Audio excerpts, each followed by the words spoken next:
The Boeing P-26, more commonly known as the Peashooter, was the first all-metal fighter to enter production in the United States, and is one of the most iconic fighter aircraft from the interwar period. It arrived during a time of great transition in aviation development, and as such it incorporated both old and new ways of thinking. Its origins can be traced back to 1931 with the Boeing Model 248.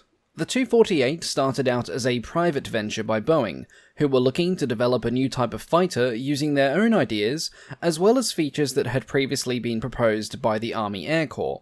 Design work began in September of 1931, and by December of that year the Army became interested enough to fund the provision of some engines and equipment to build 3 prototypes. This came as somewhat of a surprise for Boeing, as they had been labouring under the impression that funding from the military would be almost non-existent due to the after effects of the Great Depression. That being said, the actual financial contribution, apart from the engines and the gear, was limited to just $1,000, so it can still be rightly said that this almost completely remained a private venture by Boeing at this stage. The design and construction of these prototypes, which would be designated XP-936, carried on throughout 1931 and into early 1932.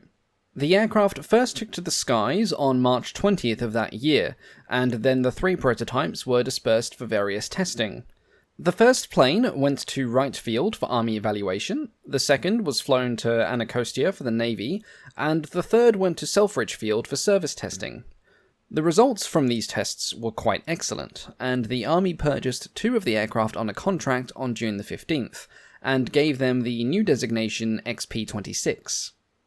This was soon changed to the service designation of YIP-26, and then eventually to the P-26 designation that would carry it through its service life.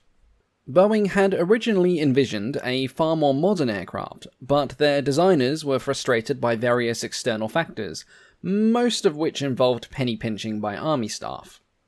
As a result of this, the design of the prototype P-26 was a compromise between technology, budget, and the competing camps of progressive and conservative military thinking.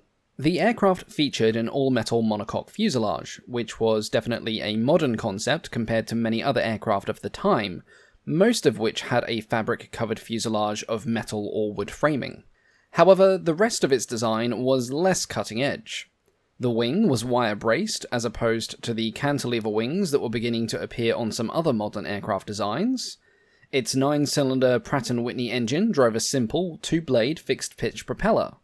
The cockpit was open, the landing gear was fixed, and the aircraft was remarkably undergunned, even by late 1920s standards, having only a single .303 caliber machine gun, though there was provision for a second. The old-school design did have some benefits, however. The wire bracing allowed for a lighter airframe, and the wires produced less total drag than the rigid struts that you would find on a biplane. The fixed undercarriage added drag, but this was offset by reduced weight and reduced structural complexity. It also provided a strong anchor point for the wires on the underside of the wings. The rear section of the undercarriage was a pair of tubular struts that attached to the front and rear wing spars. The flying wires were attached to the apex of this arrangement, and the landing wheel pivoted around this apex as well, with the impact of landing being taken by a shock absorber that connected to the wheel axle to the front landing gear. After testing was completed, the Army ordered 111 production versions of the aircraft under the designation of P-26A, also known as the Boeing Model 266. This was later increased to a total of 136 units, with the additional aircraft being completed as the P-26B and the P-26C respectively. To a casual observer, there appeared to be little difference between the P-26 and the first prototypes. However, some significant changes had been made. It was now powered by an improved version of the Pratt & Whitney Wasp engine, which provided 600 horsepower compared to the 522 horsepower on the prototype. The internal wing structure was revised to improve strength and sustained G-loads, further improving its nimble handling characteristics. The P-26 also had improved equipment, being the first US military aircraft to be equipped with a 2-way radio, and it also featured wing-mounted flotation devices in the event of unexpected aquatic incidents. The armament had also been improved, with a 50 caliber machine gun being added alongside the original 303. The P-26 could also carry 200-pound bombs, or 5 30-pound bombs. The first flight of the P-26A took place on the 10th of January 1934, with the initial batch of 111 units being delivered by the end of June that year. It would go on to become the primary frontline fighter of the Army Air Corps until 1938, being operated by 22 different squadrons during this time. Early service life would prompt some design changes to the P-26. Originally, the early P-26s had the streamlined headrest of the prototypes. This was very well and good when it came to drag. However, it also meant that if the aircraft were to flip over on takeoff or landing, the pilot's head would be the main point of impact. After an incident when a pilot was killed in this very manner, the decision was quickly made to raise the headrest by 8 inches and to reinforce it, giving it the signature hump that would become one of the Peashooter's most recognizable features. This did not completely alleviate the risk to the pilot, and as such the P-26 was used mainly at air bases that had firmer runways, often in the drier southwestern states and in Hawaii. Another change to be made was the addition of flaps. Army pilots were quickly dissatisfied and sometimes downright alarmed by the Peashooter's high landing speeds. Primitive but effective S-flaps were added. They were powered hydraulically by a pump on the engine, however the provision was also made for them to be manually operated in the event of engine failure which would require a glide-in landing. These flaps were added to all P-26As in service and were included in all subsequent models still being built at the factory. In 1934, the additional order for a further 25 aircraft was placed. 2 of these were completed as the P-26B, and the rest as the P-26C. The P-26B was the first to be built with wing flaps from the outset, and it was also the first model to be fitted with a fuel injection system. The changes to the aircraft led Boeing to redesignate them as the Model 266A. The P-26C was also built with wing flaps as standard, but at first they still featured the original fuel carburetors and only minor changes to the rest of the fuel system. However, after promising results from testing the P-26B, the C variants were quickly converted to also feature the new fuel injection system. Some P-26 aircraft, 12 in total, were built for export, designated as the Boeing Model 281, and indeed these would be the first to actually see combat. One would be sold to Spain, and the rest would go to China. The Spanish aircraft would unfortunately be shot down before earning any distinction for itself, but the Chinese aircraft had a little more success, albeit after a rough start. Prior to the sale, a demonstrator model was shipped over to China. The aircraft impressed the Canton government.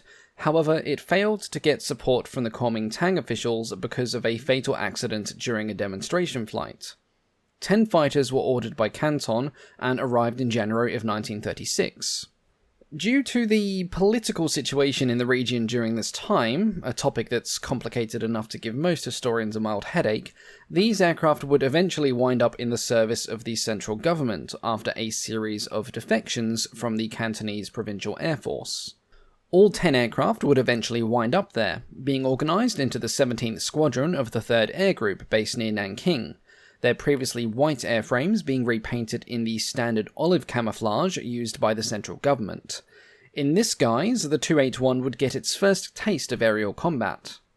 On the 15th and 18th of August, they would shoot down 2 Japanese bombers during the Battle of Shanghai, and they would then shoot down a further 6th on the 20th, with only one of the Model 281s suffering minor damage for their trouble. Between August and October, the aircraft would engage in various skirmishes.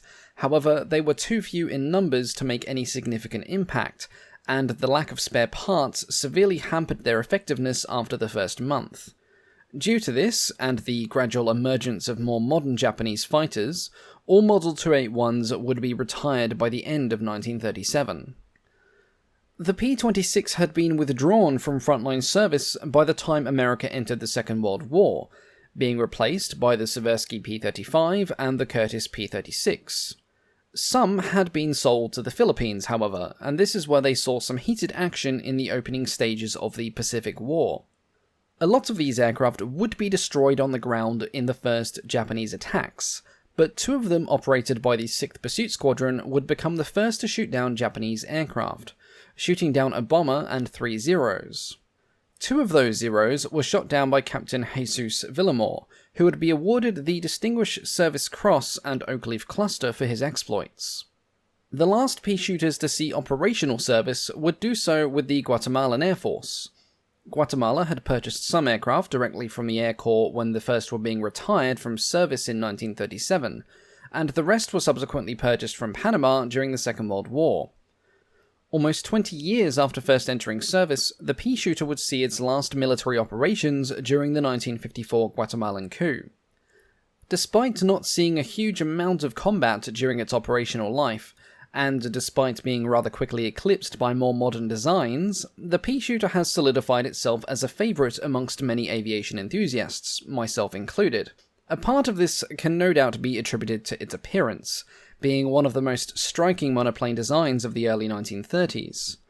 Much like the I-16, it almost resembled a racing aircraft more than a fighter, with its barrel-like shape and dominating radial engine. The P-26 also featured some of the most colourful paint schemes to grace the interwar period. Their exact origins are unknown, but many US squadrons featured its own distinctive design. The 34th Pursuit Squadron, known as the Thunderbirds, used red and white, the 73rd Squadron used red and yellow, and the 94th Squadron used red and blue. 2 surviving Peashooters, both P-26As, can be seen today, along with several beautiful replicas. The 2 originals had both served with America and had then been sold to Guatemala in 1943. One of these Peashooters, serial number 33123, has been restored to an airworthy condition and returned to the skies for the first time in 2006.